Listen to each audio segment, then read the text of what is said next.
मेरा पहला प्यार प्रेरणादायक कहानी। पहले प्यार का एहसास होता है बेहद खास प्यार। प्यार किसी भी, कहीं भी, किसी से भी हो सकता है। यही इस सृष्टि की सबसे रहस्यमय रचना है। प्रेम में उम्र, जात पात, भेदभाव, छोटा बड़ा, धर्म, समाज और जन्म का बंधन कोई मायने नहीं रखता। और यही वजह है कि मुझे जिस इंसान से प्यार हुआ वो मुझसे उम्र में 12 साल बड़े थे। जब इस खूबसूरत एहसास को मैंने पहली बार महसूस किया तो उस वक्त मेरी उम्र मात्र 19 साल थी। मुझे आज भी वो दिन अच्छी तरह से याद है जब मेरे मोबाइल पर उनका संदेश आया था। मेरे मोबाइल पर किसी अज्ञात नंबर से कुछ रोमांटिक पंक्तियां आई थी तो मैंने सोचा कि कोई लड़का मेरे साथ बदमाशी कर रहा है। मैंने गुस्से में आकर फोन लगाया और जमकर उनको बातें सुनाई, पर उन्होंने मेरी गालियों का जरा भी बुरा नहीं माना बल्कि नम्रतापूर्वक मुझसे आग्रह किया कि मैं उनकी दोस्ती स्वीकार कर लूं।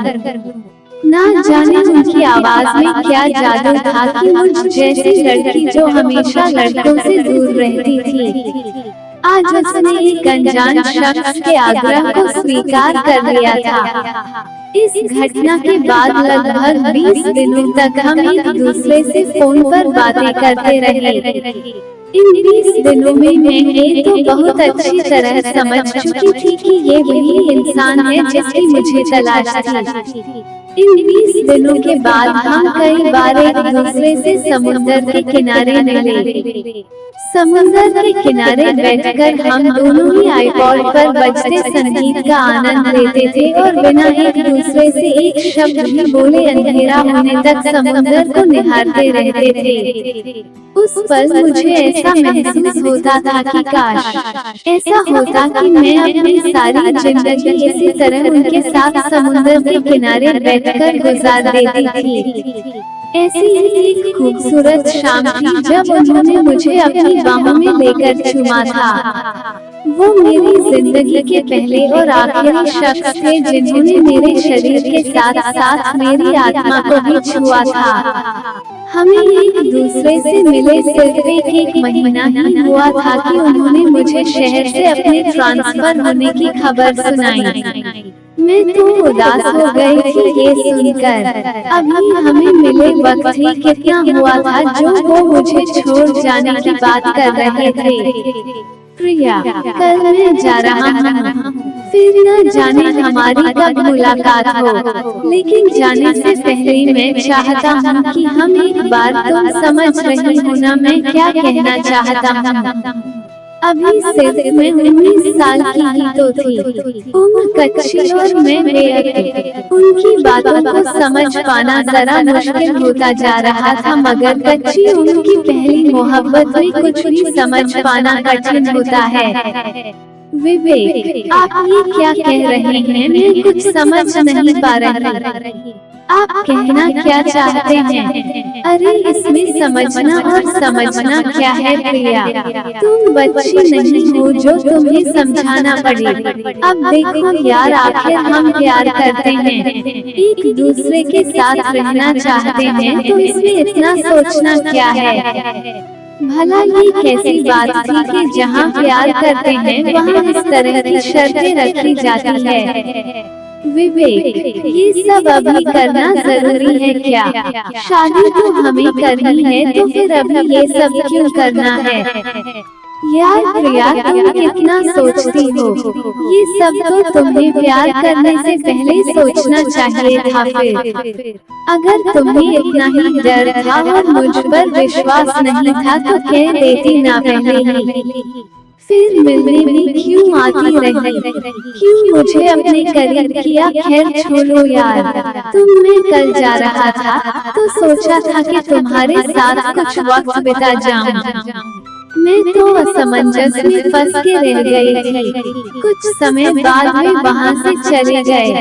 एक तरफ मेरा नाजुक दिल उन्हीं और उनकी बातों को याद करके हिला जा रहा था। मैंने तो दुनिया ही वीरान हो गई थी उनके जाने के बाद। अब तो उन्होंने मेरा मैसेज देखना तक छोड़ दिया था। मेरा रो रो कर बुरा हाल था और एक दिन मेरी सहेली रज्जो मेरे घर आई जिसने मेरा हाल देख मुझसे पूछा तो मैंने रोते रोते उसे सब बता दिया। वो हैरान थी मेरी बातों को सुनकर। उसने कहा कि तू ऐसी बेवकूफी कैसे कर सकती है भला। वो तुझसे कोई प्यार नहीं करता वो बस। वो ये कहती रुक गई। मुझे तो यकीन नहीं हो रहा था उसकी बात पर। उसने कहा कि तुझे यकीन नहीं तो अभी मैसेज कर उसे और ये कह कि तू उसकी बात मानने को तैयार है और उससे मिलना को राजी है। देख कैसे तुरंत जवाब आएगा। मैंने रज्जो की बात मानी और वही किया और देखा कि 5 मिनट बाद ही उसका जवाब आ गया और कॉल भी। वो फोन पर रोनी आवाज में बोला कि वो मुझे मिस कर रहा है, उसे मेरी फिक्र है, परवाह है। क्या ये रज्जो का किया कोई जादू था या वाकई में वो जो कह रही थी वो सच था। मैं हैरानी से रज्जो को देखती जा रही थी और फिर उसने मुझे कुछ बातें समझाई जिसे मैंने बस सुना। उस दिन विवेक का मैसेज आया कि वो 2 दिन के लिए वापस आ रहे हैं। मुझे अब यकीन होने लगा था रज्जो की बात का। जाने से पहले तो विवेक ने कहा था कि वे 2 साल तक वापस नहीं लौट पाएंगे तो फिर अचानक आने का कैसे। अब मैं भी जानना चाहती थी कि आखिर वो करना क्या चाहते हैं। उनके आने के बाद ही हम उस दिन पार्क में मिले। ये दवाएं रात को खाने में मिला देना तुम्हारे मम्मी पापा और भाई सुबह तक कुंभकर्णी नींद से नहीं उठेंगे। ये विवेक के शब्द थे जिन्होंने आते ही ऐसी बातें करनी शुरू कर दी। उन्होंने मुझे नींद की गोलियां पकड़ा दी थी। मैंने उसकी ओर बड़े गौर से देखा तो वो बोले, अरे ऐसे क्या देख रही हो, तुम्ही ने तो बताया था कि तुम्हारे मम्मी पापा भाई सबसे तुम डरती हो और बाहर कहीं मिल नहीं सकती।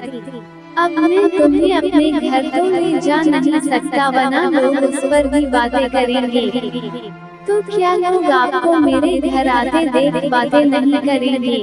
पता नहीं क्यों मैंने अचानक ही ये सवाल उनसे कर लिया था जिसमें उन्होंने ये कहा कि रात में कौन देखेगा मुझे। वो सब नींद में होंगे और हम दोनों। अच्छा विवेक आपकी भी तो बहन है ना। मैंने उनकी बात बीच में ही काट कर पूछा तो उनके चेहरे के भाव ही बदल गया। हाँ है तो हमारी बातों के बीच मेरी बहन कहाँ से आ गई। तो कल अगर यही सब, मेरा मतलब है कि अगर वो भी ऐसे ही आपके खाने में नींद की दवाई देकर अपने बॉयफ्रेंड के साथ एंजॉयमेंट करे। क्या बकवास है, हद में रहो तुम अपनी। मेरी बहन ऐसी नहीं है, मुझे उस पर पूरा विश्वास है। तो ऐसा ही विश्वास मेरे मम्मी पापा और मेरे भाई को मुझ पर भी है और मैं उनका विश्वास कभी नहीं तोड़ सकती, समझे आप। हाँ आज से और इसी पल से तुमसे ये रिश्ता तोड़ रही हूँ।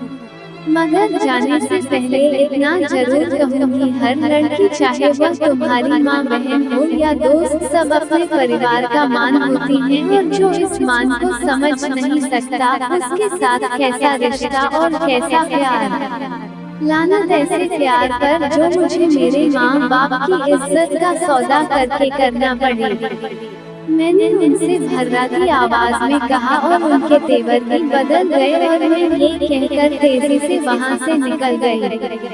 मैं समझ गई थी कि रज्जो की कही एक बात सही थी। उसने सही कहा था कि आजकल भोली भाली लड़कियों को लोग प्यार के जाल में फंसाकर सिर्फ अपनी हवस पूरी करते हैं और उन्हें रोता छोड़ जाते हैं। मुझे गर्व था कि मेरी रज्जो जैसी सहेली थी, वरना मैं भी आज उन्हीं रोटी बिलखती लड़कियों में शामिल हो जाती जिनका वजूद ही कोई नहीं होता।